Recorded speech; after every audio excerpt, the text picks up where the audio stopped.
Capítulo 19. Vamos a estar leyendo unos versículos con la ayuda del Señor y tratar de desarrollar su palabra. Amén. Dice así la palabra del Señor, Hechos capítulo 19, versículo 1, el título encabezado en Reina Valera, Pablo en Éfeso.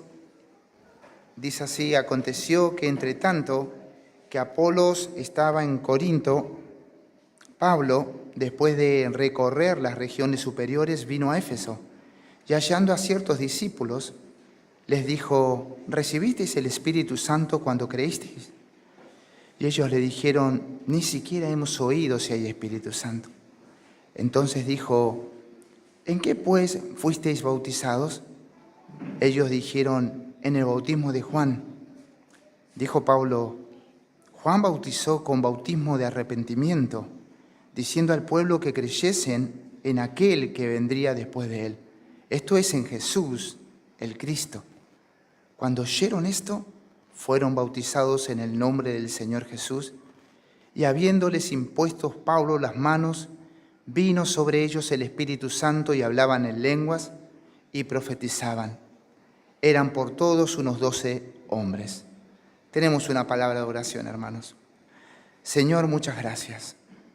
Muchas gracias por esta oportunidad que nos das en exponer tu palabra, Dios, la cual es viva, la cual es eficaz, la cual penetra, Señor, en nuestro interior, Señor, y discierne lo que hay en nuestro corazón. Oh, Señor, en nuestro anhelo que eso hagas hoy, Señor, a través de tu palabra, por medio de la persona de tu Espíritu Santo, Señor. Te ruego tu gracia, te ruego tu favor, sabiendo que no hay mérito, Señor, que no hay habilidad, que no hay inteligencia humana, Señor, para exponer tu verdad, que es espiritual, que es eterna. Oh, Señor, te lo pedimos por los méritos de Cristo, por su obra. Gracias te damos. Amén y amén.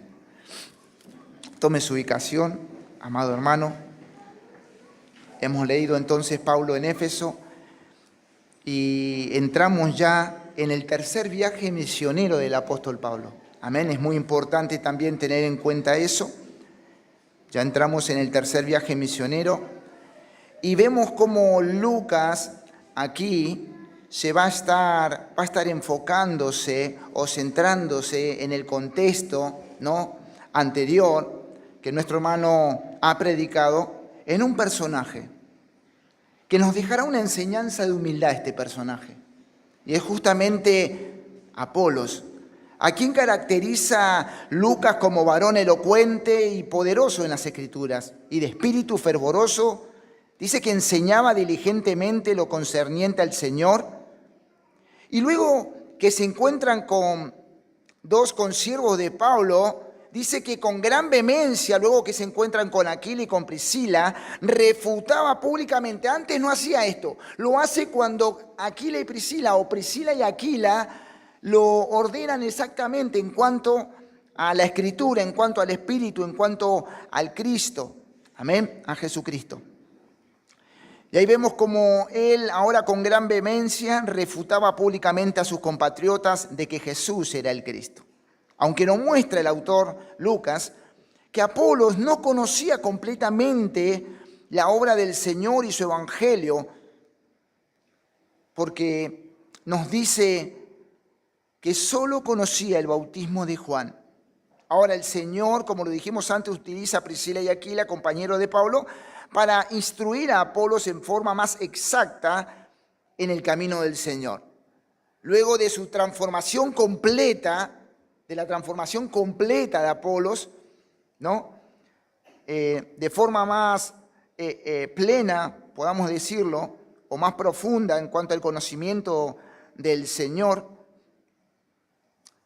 Apolos expone con exactitud, y no lo decía justamente Juan, sino lo que hizo Jesús por los pecadores. No dice ahora lo que hacía Juan, lo que hizo Juan, que bautizaba. Ahora él expone en las sinagogas a Apolos sobre el Cristo resucitado. Ahora él expone lleno del Espíritu Santo, ¿no? Y declarando que Cristo vino a salvar lo que se había perdido. Bien, es el contexto que nuestro hermano ha expuesto, ¿no? El jueves anterior. Ahora nos zambullimos a nuestro versículo 1 del capítulo 19. Lucas nos dice en la parte 1 de nuestro versículo, de nuestro primer versículo, que Apolos estaba sirviendo en Corintio, animando, fortaleciendo, nutriendo la iglesia de Cristo en aquel lugar. Y ahora en la segunda parte dice que Pablo, después de recorrer las regiones superiores, es decir, Galacia y Frigia, algunas como la Odisea, Hierápolis, Colosa, etcétera, dice que llega, ¿no?, a Éfeso. Y esto lo hace por tierra. Es importante saber eso también. Llega allí y en este lugar de Éfeso es donde el apóstol Pablo se detiene por más tiempo que en otro sitio, casi 3 años. Y lo vamos a ver en el desarrollo de todo el capítulo. ¿Por qué? Dice la Escritura que la palabra de Dios es poderosa para la destrucción de las fortalezas. Sabemos que había mucho paganismo, mucha idolatría, mucha influencia del enemigo a través de la idolatría, pero allí llega el Señor utilizando a Pablo y hace un hermoso mover del Espíritu donde vidas son salvas. Amén. Ahora bien, Éfeso era el mercado de Asia Menor. También era donde se instalaba el tribunal del gobernador romano para juzgar los casos más importantes señalados. También esta región era el refugio de los criminales. Éfeso era el refugio de los criminales. Mire cómo estaba el ámbito espiritual, ¿no? O sea, aquel que estaba cerca del templo de Diana tenía el derecho de asilo, es decir, que cualquier criminal que llegaba al área alrededor del templo estaba a salvo. Por ende, ¿no?, era inevitable que se convirtiera en el hogar de los criminales del mundo antiguo. Ahora la mayor gloria de Éfeso era el templo de Artemisa, a la cual los romanos la conocían o la llamaban Diana. Dicho templo era conocido como una de las 7 maravillas del mundo antiguo. Miren lo que hace el pecado. Wow. Ahora este lugar aproximadamente tendría unos 200.000 habitantes. Esto es Éfeso, lo que nos dice Lucas en la segunda parte del primer versículo. En la tercera parte dice que encuentra unos discípulos a quienes los conoce, los observa, los escucha. Y luego se comunica con ellos, haciéndole 2 preguntas. Luego que vea a estos hermanos, 12, nos dice el versículo 7, observa sus actitudes, observa su comportamiento, observa cómo hablan. Le hace 2 preguntas el apóstol Pablo. Y la primera les dice, ¿recibiste el Espíritu Santo cuando creyeron? Ahora qué diferente pregunta le hace Pablo a la que nosotros haríamos hoy. Nosotros, si vemos a alguna persona que parecen creyentes, enseguida le hablamos, ¿recibiste a Cristo? ¿Conoces a Cristo? Te quiero hablar de algo. El Espíritu Santo va al hueso, va aquel que glorifica a Cristo, va aquel que toma de lo que es de Cristo y lo hace saber, va aquel que es nutrido del Evangelio por el Espíritu. Directamente va allí y le dice a ellos, ¿recibieron el Espíritu Santo cuando creyeron? Y la respuesta de ellos fue, ni siquiera escuchamos si hay Espíritu Santo. No sabemos de lo que nos estás hablando. En otras palabras, ¿no? Ahora, una pregunta nos hacemos, ¿no?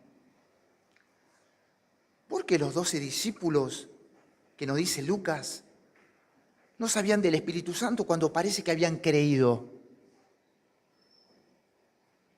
¿Cómo que no conocían, no habían oído el Espíritu Santo cuando parece que habían creído? La respuesta es porque ellos no habían puesto su mirada, su fe en Cristo, sino en otra persona. No conocían la obra redentora de Jesús, por ende, no conocían a la persona del Espíritu Santo. Sabemos que Lucas allí, en el capítulo 1, versículo 8, le habla algo muy importante a los discípulos, que tenían que esperar, que iban a ser llenos, amén, y que después van a ser testigos. Y ahí vemos el meollo de todo el asunto de Hechos, ¿no? Y aquí podemos ver que estos 12 discípulos no eran discípulos en potencia del Cristo resucitado. Eran discípulos en potencia del que proclamaba el Cristo resucitado. Su respuesta nos muestra su experiencia de conversión.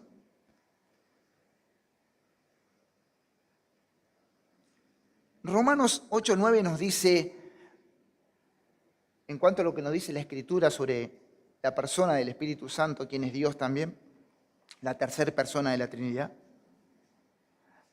Romanos 8:9 nos dice, mas ustedes no viven según la carne, sino según el Espíritu, si es que el Espíritu de Dios mora en vosotros. Y si alguno no tiene el Espíritu de Cristo, no es de Él. En otras palabras, no son propiedad de Cristo los que no tienen el Espíritu de Cristo. Los que no conocen el Espíritu Santo no pueden proclamar del Salvador, porque el Espíritu Santo es la persona que nos lleva a proclamar el Evangelio con pasión, con deseo.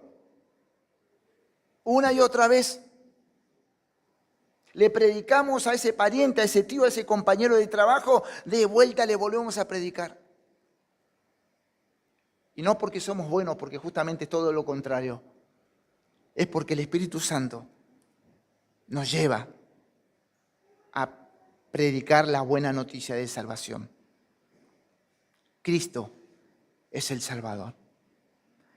Nos dice 1 Corintios 6:19, nos indica que cuando una persona nace de nuevo, el Espíritu mora en su vida. Le hace una pregunta a Pablo a los Corintios, ¿o ignoráis que vuestro cuerpo es templo del Espíritu Santo, el cual está en ustedes, el cual tienen de Dios?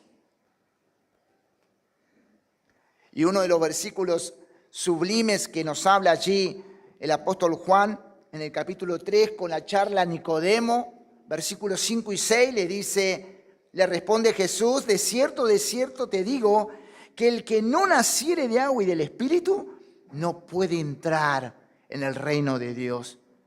Lo que es nacido de la carne, carne es. Y lo que es nacido del Espíritu, Espíritu es. Dando la promesa allí de Ezequiel 36. Ahora bien, luego que podemos entender que no estaban en plenitud estos discípulos que nos habla Lucas, mirando a Cristo, siguiendo a Cristo, sirviendo a Cristo, sino le faltaba algo y era muy importante. Le faltaba algo y era muy importante. Algo que les quiero decir rápido es que muchas veces personas que porque vení, decí conmigo estas palabras. Decí esto conmigo, repetí esto conmigo. Ya está. Ya sos salvo y eso implica muchas cosas. El ser regenerado implica el ser bautizado por el Espíritu Santo. Ahora bien, el versículo 3 le hace la segunda pregunta. ¿En qué pues fuiste bautizados? Para que se quite toda duda, Pablo, de lo que estaba aconteciendo. Aquí se quita toda la duda. Y ellos le responden en el bautismo de Juan. En el bautismo de Juan. Y aquí se le despeja toda duda al apóstol por el comportamiento, por cómo ellos por ahí se estaban comportando en ese momento en Éfeso. Por ende, le hace Pablo estas preguntas. Estos hombres tenían un conocimiento parcial de Juan el Bautista, muy parcial, muy por arriba. Ellos se habían quedado con una parte que dijo Juan y con otra parte que mandó a hacer. Y no se quedaron con la promesa. Ellos se bautizaron, ¿verdad?, en el bautismo de Juan, y aparentemente parece que se quedaron ahí. Y algo parecido, medio parecido pasa, Lucas muestra en el texto anterior, donde gente llena del Espíritu Santo tiene que venir, instruir y completar la obra que Cristo empezó. El título de nuestro sermón es El Señor completa su obra en el creyente. Ahora bien,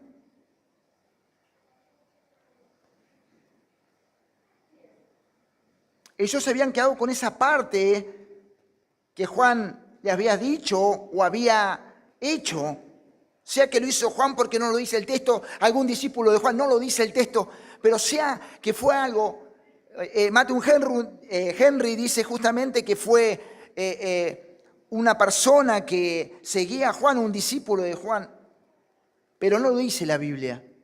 Amén. Lo que dice la Biblia, eso tratamos de exponer. Y vemos aquí que aunque estas partes eran exteriores, el bautismo, la declaración de Juan, era exterior, no podía transformar lo interior de una persona. Alguien aquí puede proclamar, exponer perfectamente un sermón. Gente puede estar llorando de la palabra de Dios, pero no lo hace porque Él lo expone. Lo que hace eso es el Espíritu Santo, cuando hay fe y arrepentimiento en el corazón. Cuando las personas vienen a Cristo, es por la obra del Espíritu Santo. Los hombres no pueden llegar al corazón. El único que llega al corazón es Dios, a través de la persona del Espíritu Santo. Solo el poder del Evangelio puede transformar el corazón del ser humano. Solo el poder del Evangelio. Y la dinamita es la persona del Espíritu Santo. Ahora, para el creyente del siglo XXI, hablando del bautismo, cuando él baja a las aguas del bautismo por el oficial que lo bautiza o por el ministro que lo bautice, están expresando una unión existencial con Cristo. Pero primero creyeron en Cristo con todo su ser, su corazón. Y luego el bautismo. Hablando de esto, nos dice Romanos 6:4, porque somos sepultados juntamente con Él para muerte por el bautismo, a fin de que, como Cristo resucitó de los muertos por la gloria del Padre, así también nosotros andemos en vida nueva. Ahora bien, el bautismo no salva a nadie. No salva a nadie. Menos el de Juan. No salva a nadie. Pero es un mandamiento para los salvos. Es un mandamiento para los salvos. ¿No dice 1 Corintios 12:13? Porque por un solo espíritu fuimos todos bautizados en un cuerpo, sean judíos o griegos, sean esclavos o libres, y a todos se nos dio de beber de un mismo espíritu. Miren, hay algo importante que habría que aclarar en este texto, que hay teologías medias raras, medias desviadas, que dicen que el Hijo de Dios en parte va recibiendo. Primero es salvo, después el Espíritu Santo, después la experiencia. Y la Biblia no nos habla de eso. Porque por un solo Espíritu fuimos todos bautizados en un cuerpo, nos dice Pablo. Ahora bien, para entender un poco más lo que Juan estaba enseñando o hablando, acompáñame a Lucas 3, versículo 3. Dice así: y fue él por toda la región contigua al Jordán, predicando el bautismo del arrepentimiento. Ahora el versículo 15 y al versículo 17 vamos a leer lo que es importante.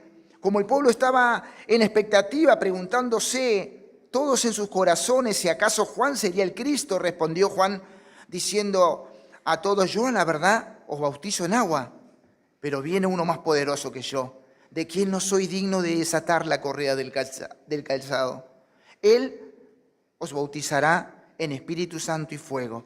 Su aventador está en su mano, y limpiará su era, y recogerá el trigo en su granero, y quemará la paja en el fuego que nunca se apagará. Es importante saber que aquí el texto no está hablando que el Señor es el único dador del Espíritu Santo. Cuando habla de fuego no está hablando de juicio. El contexto no está diciendo en un fuego que no se apagará. No hay que mucho explicar eso. Es importante el saberlo. Amén. No es que el Espíritu Santo más algo que siento. Ahora sentí un poco de fuego. No, es el calor, 40 grados, 35 grados. El tema es que demos fruto de arrepentimiento. El versículo 4 nos dice justamente lo que Pablo ahora les explica. Miren lo que hace Pablo. Pablo lo que hace, le muestra por la palabra, le muestra la Escritura. Dice, aquí viene utilizando, ¿no?, al apóstol con mucha humildad, amor, paciencia, misericordia. Quiere mostrando por las Escrituras que la única función de Juan fue mostrarle al pueblo que crean en Cristo Jesús, quien vendría luego de Juan, quien bautizaba con bautismo de arrepentimiento, pero no podía dar el Espíritu Santo como Jesucristo. Eso le está mostrando. Allí le está mostrando eso el apóstol Pablo, sabiendo que tenía doctrina por revelación, palabra por revelación. No fue con soberbia, no fue como a venir y te voy a explicar. No. A veces nos pasa cuando viene alguno que no sabe mucho, inflamos un poquito, que no, mirá, hermano. Y vemos un hombre que estaba para servir y mostró en toda su vida que estaba para servir. Y sirvió, amén, en una forma ejemplar que nos deja Lucas para nuestra vida. Las Escrituras hablan por sí solas. Pablo le decía lo que había dicho Juan. Las Escrituras tienen poder de transformar y de salvar al incrédulo, pero también para corregir al creyente, para nuestra santificación. El versículo 5 nos muestra Lucas que la confianza de estos hombres no estaba en Jesús, su fe no estaba en Jesús, hasta que el apóstol Pablo le presenta el Evangelio allí en el versículo 5. Ahora sí su fe estaba puesta en Jesús y fueron bautizados. Ahora bien, el versículo 6, entendemos que Hechos, lo decimos una y otra vez, es un libro de transición, de cambio, ¿no? El Señor no manda a algún pastor, a algún hermano a imponer mano y que van a recibir algo. No, eso no lo manda en ninguna carta. Hay que mande eso el Espíritu Santo, quien inspiró la Biblia, ¿no? Sino que lo que nos quiere mostrar el Señor a través de Pablo, que Pablo tenía un don apostólico. Así como Pedro a los samaritanos y Juan imponían las manos y recibían el Espíritu Santo, ahora nos muestra Lucas que el apóstol Pablo también impone las manos a 12 hermanos, vamos a decirlo así, en Éfeso, y reciben el Espíritu Santo. Hablaron en lengua y profetizaron. Amén. Esto vale aclarar que es el cuarto grupo de personas que reciben el Espíritu Santo de esa manera. Pentecostés, allí los samaritanos, Cornelio, y aquí vemos los 12 de Éfeso. Ahora una vida cuando tiene el Espíritu Santo habla el lenguaje de las Escrituras, es decir, el Evangelio. y proclama la grandeza de Dios que nos enseña su palabra. Nos corre el tiempo, es nuestro enemigo el reloj. Es importante. ¿Estamos hablando el Evangelio? ¿Estamos predicando el Evangelio? Eso es tener mi enfoque en Cristo y nada más que en Cristo. Eso me muestra que soy un seguidor de Él porque estoy rendido para proclamar que ese Cristo es el que tiene el poder, la autoridad para salvar a una vida de su delito y pecado como lo hizo con nosotros. Tengamos una palabra de oración, hermanos. Padre, muchas gracias. Muchas gracias, Señor, te damos por tu palabra. Gracias, Señor, porque nos enseñas una y otra vez a través